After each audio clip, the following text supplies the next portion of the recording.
एते माछ कंटा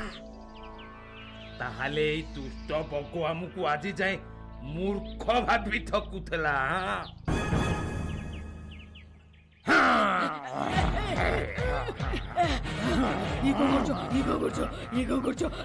रे दुष्ट बग समस्त भंडे एते माछ मारी खाई तो भली पापीर बंची रहिबार अधिकार नाही बुझिलु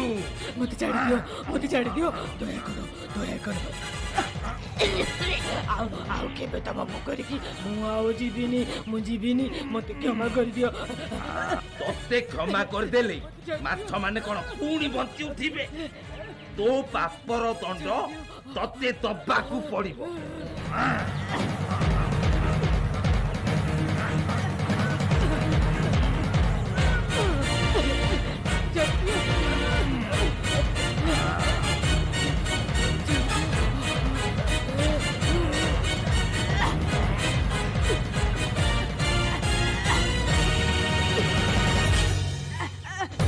Uh